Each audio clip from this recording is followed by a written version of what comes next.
ऐसे वीडियो देखने के लिए लाइक का बटन दबाएं और सब्सक्राइब करें।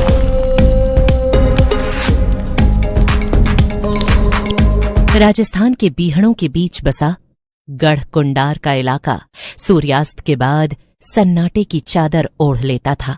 यहाँ की पहाड़ियों के ऊपर एक विशाल हवेली खड़ी थी, जिसे स्थानीय लोग लाल कोठी कहते थे। लोग कहते थे कि वहां रक्त पिशाचिनी का वास है, जो हर अमावस्या को जीवित रक्त की प्यास बुझाने निकलती है। रोहन, अगर तुम्हें डर लग रहा है तो तुम नीचे गांव में रुक सकते हो। डर? भाई, मेरे सब्सक्राइबर्स इस वीडियो का इंतजार कर रहे हैं। बस ये बताओ कि क्या सच में यहाँ कोई है? इतिहास कहता है कि 18वीं सदी में यहाँ की रानी ने अपनी सुंदरता को अमर बनाने के लिए काला जादू किया था। उसने निर्दोषों की बलि दी थी। उसे जिंदा दीवार में चुनवा दिया गया था, पर उसकी आत्मा वो कभी मुक्त नहीं हुई। अंदर की हवा भारी और सड़ी हुई गंध से भरी थी। ईएमएफ मीटर निकालो, यहाँ की ऊर्जा बहुत अस्थिर है। दोस्तों, हम अंदर आ चुके हैं। यहाँ का तापमान अचानक गिर गया है। मुझे अपनी सांसों की भाप दिखाई दे रही है। तभी ऊपर के झरोखे से एक तेज खिलखिलाहट सुनाई दी। ये किसी औरत की हंसी थी, लेकिन उसमें मधुरता नहीं, बल्कि मांस चीर देने की तीक्ष्णता थी। अचानक रोहन के चिल्लाने की आवाज आई। आर्यन, मेरा पैर! कोई मुझे खींच रहा है। समीरा ने तुरंत अपनी थैली से पवित्र भस्म निकाली और उनके चारों ओर एक घेरा बना दिया। तभी अंधेरे से एक आकृति उभरी। उसकी त्वचा पीली पड़ चुकी थी और फटी हुई थी। उसकी आंखें जलते हुए कोयलों की तरह लाल थीं। सदियां बीत गईं, मेरी प्यास नहीं बुझी। आज तुम तीनों का रक्त मेरे इस कुंड को भरेगा। हमें यहाँ से निकलना होगा। ये चीज कोई भ्रम नहीं है। नहीं, अगर हम भागे तो ये हमें बाहर शिकार बना लेगी। हमें उस मंत्र को पूरा करना होगा जो इसकी राख को बांध सके। समीरा, तुम मंत्र पढ़ो, मैं इसे उलझा कर रखता हूँ। आर्यन ने अपनी अल्ट्रा वायलेट गन निकाली और पिशाचिनी पर प्रकाश डाला। वो दर्द से कराह उठी। समीरा ने अपनी किताब खोली और जोर जोर से प्राचीन संस्कृत मंत्रों का उच्चारण करने लगी। ओम ह्रीं क्लीं रक्त विलासिनी बंधनम कुरु कुरु स्वाहा। जैसे जैसे मंत्र की शक्ति बढ़ी, हवेली के अंदर का तापमान और गिर गया। पिशाचिनी का शरीर धुएं में बदलने लगा। पिशाचिनी की एक आखिरी कान फाड़ देने वाली चीख गूंजी और वो फर्श पर ढह गई। उसका शरीर राख में बदल गया और देखते ही देखते वो राख भी हवा में विलीन हो गई। सुबह की पहली किरण जब हवेली की खिड़कियों से अंदर आई तो सब कुछ सामान्य लग रहा था।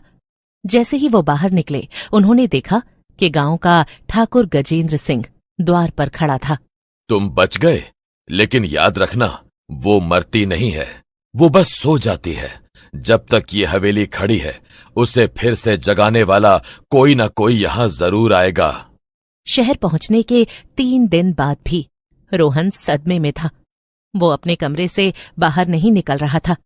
आर्यन और समीरा उसके घर पहुंचे। रोहन, ये क्या कर रहे हो? आर्यन, वो मेरे अंदर है। जब उसने मुझे छुआ था, उसने अपना अंश मुझ में छोड़ दिया। मुझे रात भर उसकी प्यास महसूस होती है। ये रक्तपाश है। पिशाचिनी ने उसे अपना माध्यम बना लिया है। अगर हमने इसे नहीं रोका तो रोहन खुद एक पिशाच बन जाएगा और उसे फिर से जीवित कर देगा। समीरा ने अपनी पुरानी किताबों को खंगाला। उसे पता चला कि पिशाचिनी की शक्ति का स्रोत हवेली के नीचे बनी एक गुप्त गुफा में छिपा रक्त यंत्र है। जब तक वो यंत्र नष्ट नहीं होगा, रोहन ठीक नहीं। वो दोबारा उसी गांव पहुंचे। इस बार सन्नाटा और भी गहरा था। गांव के दरवाजे बंद थे। जैसे ही वो लाल कोठी के पास पहुंचे, ठाकुर गजेंद्र सिंह फिर से सामने खड़े मिले। तुम वापस आ गए? उसने कहा था कि तुम आओगे। मेहमानों का स्वागत है। ठाकुर साहब, हट जाइए, हम उसे खत्म करने आए हैं। तुम उसे खत्म नहीं कर सकते। मैं पीढ़ियों से उसकी रक्षा कर रहा हूं। मेरा परिवार उसके रक्त का कर्जदार है।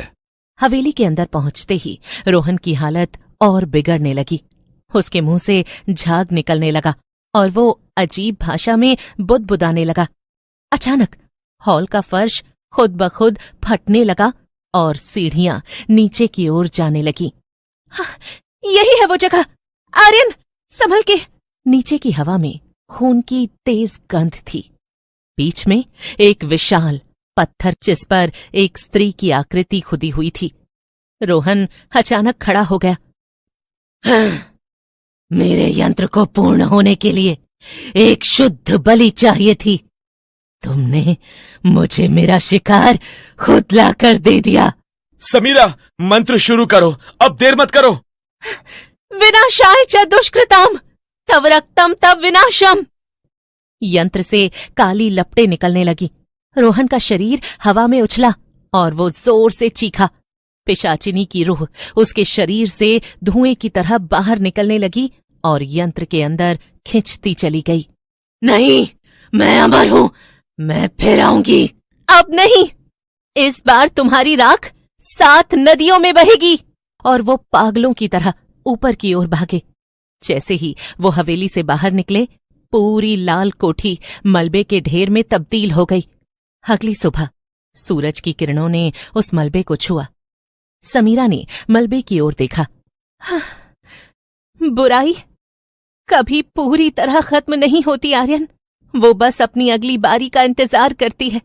लेकिन आज के लिए हम जीत गए। जीप गांव की सीमा पार कर ही रही थी कि अचानक इंजन से काला धुआं निकलने लगा और गाड़ी झटके खाकर रुक गई। समीरा ने पीछे मुड़कर देखा। तुम लोगों को लगा कि एक छोटे से मंत्र से सदियों की प्यास बुझ जाएगी? एक जानी पहचानी आवाज गूंजी। समीरा और आर्यन चौंक गए। ये ठाकुर गजेंद्र सिंह थे। अचानक समीर का शरीर हवा में उठने लगा। पिशाचिनी की आत्मा अब रोहन में नहीं बल्कि समीरा के शक्तिशाली शरीर में प्रवेश कर चुकी थी। एक शुद्ध रक्त, एक प्राचीन ज्ञान, अब मैं पूर्ण हूं। आर्यन जानता था कि अब कोई मंत्र काम नहीं करेगा। उसने अपनी जेब से पवित्र पारद की एक शीशी निकाली।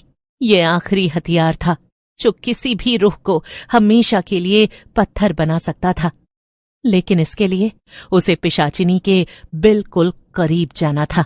रोहन ने कांपते हाथों से हाई बीम फ्लैश चालू किया। पिशाचिनी की आंखें चौधिया गईं। इसी का फायदा उठाकर आर्यन उसकी ओर लपका और पारद की शीशी को उसके और अपने बीच फोड़ दिया। एक भीषण नीली रोशनी चारों ओर फैल गई। एक भयानक धमाका हुआ और पूरी घाटी कांप उठी। जब धुआं छटा तो वहां न कोई पिशाचिनी थी, न आर्यन और न ही समीरा। रोहन अकेला बचा था। वो बदहवास हालत में सड़क पर पड़ा था। सूरज पूरी तरह निकल चुका था। जमीन पर केवल राख के 2 ढेर पड़े थे जो एक दूसरे से लिपटे हुए थे। आर्यन ने समीरा को बचाने के लिए खुद की बलि दे दी थी ताकि पिशाचिनी फिर कभी किसी और के शरीर में न जा सके।